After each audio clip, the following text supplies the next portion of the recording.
président Macky Sall, réélu dès le premier tour du scrutin le 24 février, a prêté serment ce mardi pour un second mandat à la tête du Sénégal. Une cérémonie en présence d'une quinzaine de dirigeants africains. La Cour suprême comorienne a validé ce mardi la réélection du chef de l'État sortant, Azali Assoumani, lors du premier tour de l'élection présidentielle du 24 mars, une réélection rejetée d'emblée par l'opposition. Un millier d'étudiants ont manifesté de nouveau ce mardi à Alger au lendemain de l'annonce de la prochaine démission du président Bouteflika, une décision qui a été accueillie avec méfiance.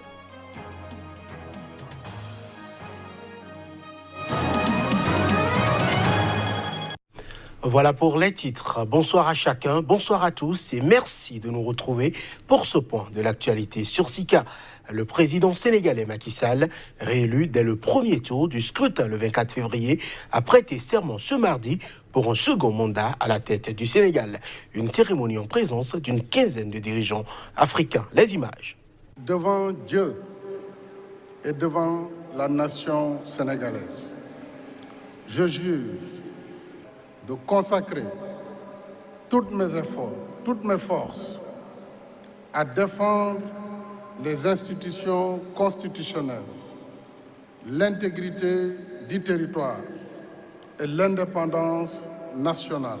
C'est au centre d'exposition de Diamniadio, la ville nouvelle bâtie à 32 km de la capitale, vitrine de son plan sénégalais émergent lancé en 2014, que le chef de l'État de 57 ans, qui se définit comme libéral social, a choisi de prêter serment devant les 7 membres de la Cour constitutionnelle. En vertu du serment que je viens de prêter, je serai le président de toutes les Sénégalaises et de tous les Sénégalais. Je renouvelle par conséquent mon appel au dialogue sans exclusive, un dialogue constructif et ouvert à toutes les forces vives du pays, à toutes les forces politiques, aux forces économiques et sociales. Sall, 4e président du Sénégal, après Léopold Sédar Senghor, Abdou Diouf et Abdoulaye Wade, a été élu avec 58,26% des voix, loin devant l'ex-premier ministre Idrissa Seck, 20,51%, le candidat anti-système Ousmane Sonko, 15,67%, le président d'université privée Issa Sall, proche d'un mouvement religieux issu de la confrérie Tidiane, 4,04%, et l'ex-ministre Madické Niang, 1,48%. Le Sénégal, qui a connu 2 alternances et aucun coup d'État, fait figure de modèle démocratique en Afrique, mais les campagnes électorales y sont souvent émaillées d'accusations de corruption, de désinformation et de violence. En bref et en image, le chef d'état-major de l'armée algérienne, le général Ahmed Gaïd Salah, a demandé ce mardi que soit appliquée immédiatement la procédure constitutionnelle permettant d'écarter le président Abdelaziz Bouteflika du pouvoir, d'après un communiqué du ministère de la Défense. Dans ce test, l'armée algérienne considérait comme non authentique le communiqué de la présidence ayant annoncé lundi la démission de Bouteflika avant la fin de son mandat. Le 28 avril, l'armée estime que ce communiqué n'émane pas du chef de l'État, mais d'entités non constitutionnelles et non habilitées, non nommément citées. On reste en Algérie où 1 millier d'étudiants ont manifesté de nouveau ce mardi à Alger au lendemain de l'annonce de la prochaine démission du président Abdelaziz Bouteflika. Le chef de l'État a en effet annoncé que d'ici au 28 avril, il allait quitter son poste, une décision qui a été accueillie avec méfiance.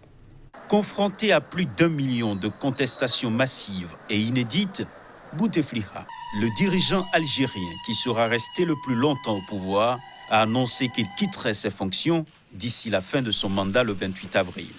Semaine après semaine, le président de 82 ans a tenté de s'accrocher au pouvoir, multipliant les propositions assimilées par la rue à des manœuvres, sans jamais réussir à calmer la contestation. Non-événement, poisson d'avril. la démission annoncée de celui dont des millions d'Algériens ont réclamé le départ depuis plus d'un mois a suscité plus de haussements d'épaules que de joie. De toute façon, il partira. Le 28 avril, ça sera le dernier jour de son mandat. Franchement, je ne sais pas quoi attendre. Je n'ai pas d'avis sur le sujet, tellement il y a trop d'informations qui arrivent. Amdelou, chef du gouvernement, il a ramené des ministres. On cherche la vérité. Il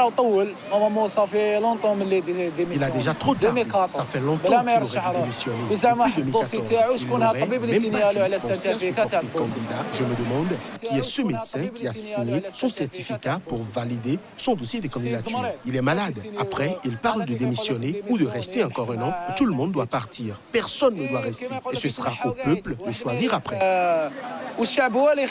Les importantes mesures que le chef de l'État a indiqué lundi devoir prendre pour assurer la continuité de l'État durant la période de transition avant de remettre formellement sa démission suscitent toutes sortes de spéculations. Certains y voient la volonté de placer ces hommes pour garder la main durant l'intérim. Dans le même temps, les enquêtes annoncées contre d'influents hommes d'affaires liés au proche entourage du chef de l'État laissent craindre une possible guerre des clans au sommet de l'État. Je l'annonçais en titre, la Cour suprême comorienne a validé ce mardi la réélection du chef de l'État sortant Azali Assoumani lors du premier tour de l'élection présidentielle disputée le 24 mars. Une réélection rejetée d'emblée par l'opposition qui a dénoncé des fraudes massives. Les précisions. Les résultats définitifs approuvés par la Cour ont crédité Azali Assoumani au pouvoir depuis 2016 de 59,09% des suffrages, loin devant le candidat du parti Doua, l'avocat Mahamoudou Ahamada, 15,112%, et Mouini Baraka Saïd Swalihi, 5,53%. Ayant obtenu la majorité absolue, Azali Assoumani est proclamé président de la République, a déclaré le président de la Cour suprême, Armania Ahmed. L'opposition n'a déposé aucun recours devant la Cour suprême qu'elle juge inféodée au régime et exige la tenue d'un nouveau scrutin dans les plus brefs délais. Les 12 rivaux du chef de l'État sortant au premier tour refusent de reconnaître sa victoire, hurlant au hold-up électoral. Les ONG de la société civile comorienne et de nombreux observateurs étrangers, notamment ceux de l'Union africaine, ont largement confirmé ces irrégularités. Arrivé 4e du scrutin, le colonel Swahili Mohamed a été arrêté jeudi dernier après avoir annoncé avoir pris la tête d'un comité national de transition destiné à régler la crise post-électorale et assurer une transition pacifique. L'ancien chef d'état-major de l'armée est accusé d'avoir voulu mettre en place un gouvernement parallèle selon une source gouvernementale. Depuis des mois, l'opposition dénonce la dictature d'Azali Assoumani. Il a notamment dissous la Cour constitutionnelle remplacée par la Cour suprême, modifié la Constitution dans un sens qui pourrait lui permettre de rester au pouvoir jusqu'en 2029 et ordonné l'arrestation de dizaines d'opposants. 7 personnes, dont au moins 3 Peuls, ont été tuées dimanche et lundi lors d'affrontements intercommunautaires au Burkina Faso. L'incident est survenu dans la commune d'Arbinda, frontalière du Mali. Reportage. Des affrontements intercommunautaires survenus dimanche et lundi ont fait 7 morts, 2 cases et une maisonnette incendiée au Burkina Faso. Parmi les victimes, au moins 3 Peuls. L'incendie s'est produit dans la commune d'Arbinda, frontière du Mali. Ces événements se produisent seulement quelques jours après le massacre de 160 habitants Peuls au Mali voisin le 23 mars dernier. Confronté depuis 4 ans à des attaques djihadistes de plus en plus fréquentes et meurtrières, le Burkina Faso enregistre également des affrontements intercommunautaires. Début janvier, 48 personnes selon le gouvernement et plus de 200 selon la société civile ont été tuées lors de représailles contre la communauté Peul après l'attaque du village de Yirgou attribué aux djihadistes. Il faut dire qu'au Burkina Faso, tout comme au Mali, les tensions dégénèrent périodiquement en violence entre Peuls, traditionnellement éleveurs, souvent nomades et musulmans, présents dans toute l'Afrique de l'Ouest, et autochtones agriculteurs. Certains membres de la communauté Peul ont rejoint des groupes djihadistes et il n'est pas rare que des populations fassent l'amalgame entre Peul et djihadistes, opérant des représailles sanglantes sur fond de conflits intercommunautaires. Au Rwanda, le camp de Mutobo accueille depuis décembre l'ex-major Bernard Ntuyaga qui a purgé 20 ans de prison pour les meurtres de 10 casques bleus belges en 1994 lors du génocide. L'ancien officier des forces armées rwandaises est arrivé contre son gré au Rwanda et quelques mois après sa libération. L'homme qui explique avoir craint pour sa sécurité et son retour au pays dit avoir été rassuré par les premières semaines à Mutobo. Suivons un extrait de ses propos. Ici sur le terrain, on voit l'autre face. La face des choses qui marchent. La nouvelle organisation sociale, les nouvelles institutions. Et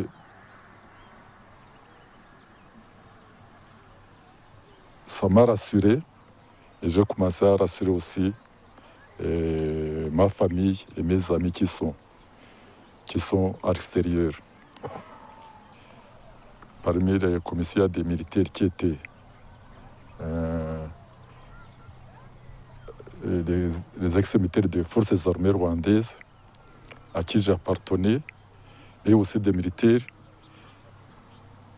qui appartiennent au Front patriotique rwandais à qui on était opposés au combat pendant la guerre. On sait que comme des frères d'armes.